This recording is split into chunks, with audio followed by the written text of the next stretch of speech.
आज हम फिर एक और अवेयरनेस के सिलसिले में आपके साथ हैं। ये पेशेंट हमारे पास एक आई है जिसने कंप्लेंट की है कि मेरा हाथ काम नहीं कर रहा। तो जब पेशेंट को हमने एग्जामिन किया है तो पता चला कि ये इसको रिस्ट ड्रॉप हो चुका है। अब आप देखेंगे कि मैं अभी पेशेंट को एक कमांड दे रहा हूं और आप देखें कि इसके साथ क्या मसला हो रहा है। ठीक है अमा इन्हें मथे कर शाबाश। ठीक है हिने के मथे कर हिने हथ के मथे कर नथो थे मथे। ठीक है तो इन में छा थियो तो के छा थियो जो ही हथ मथे नथो थे। सुई हणाई भी किथे हणाई भी सुई हिते हणाई। अच्छा तो माना ये सुई हई ऐं सुई उन्हनि किथे लगाई हुई हिते माना लगाई हुई। ठीक है हिते लगी उन खां पोइ माना इहो मसलो थियो आहे। मसलो थियो आहे इहो घणनि ॾींहंनि खां आहे 10-12 ॾींहं थिया आहिनि। तोखे छा थियो हो? ब्लड प्रेशर बुखार हो ऐं उन खां पोइ तव्हांखे सुई लॻी इन जॻह ते जेके तव्हां ॿुधायो था ऐं उन खां पोइ हाणे 6:30 वारी। अच्छा ठीक है तो ये इस कंडीशन को हम अपनी हाँ लैंग्वेज में जो है वो कहते हैं कि रिस्ट ड्रॉप। ठीक है तो अभी ये पेशेंट को रिस्ट ड्रॉप हो चुका है। अवेयरनेस ये देनी है कि इंजेक्शन जब आप लोग लगाते हैं तो उसके लगाने का भी एक तरीका है इंट्रामस्कुलर। तो आपको जो जगह जो है वो चूज करनी है।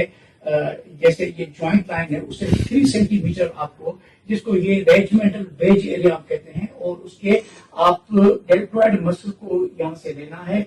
अल्कोहल स्वाब से आपको उसको जो है वो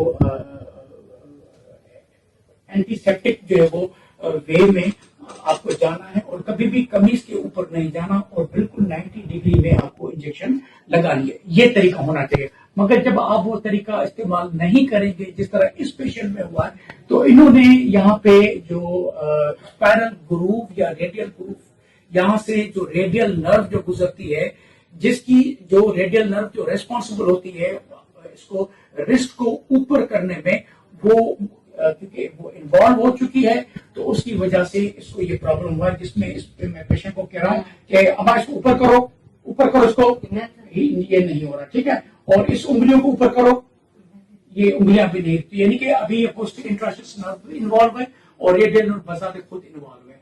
तो अब मुख्तलिफ डिग्रीज हैं इस इंजरीज की। इसको न्यूरोप्रेक्सिया मोस्टली है।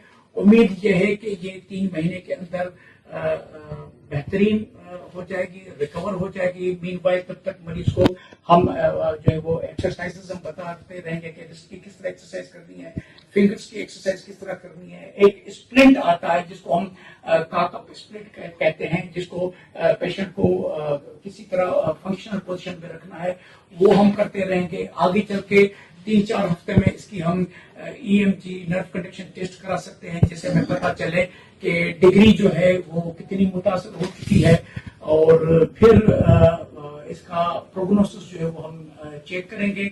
अगर रिजल्ट अच्छी मिल गई हमें तो जबरदस्त है। अगर रिजल्ट अच्छी नहीं मिली तो फिर हम सर्जिकल इंटरवेंशन की तरफ भी जा सकते हैं। मैसेज ये है कि भाई आप ऐसी जगह से मतलब ट्रीटमेंट कराएं जहां पे सही किस्म का इलाज होता हो। ऐसा फकत ये एक मरीज नहीं है बहुत से ऐसे पेशेंट्स हैं जिनके साथ इस किस्म के प्रॉब्लम्स होते रहते हैं और हमारे पास पेशेंट्स आते रहते हैं। Thank you.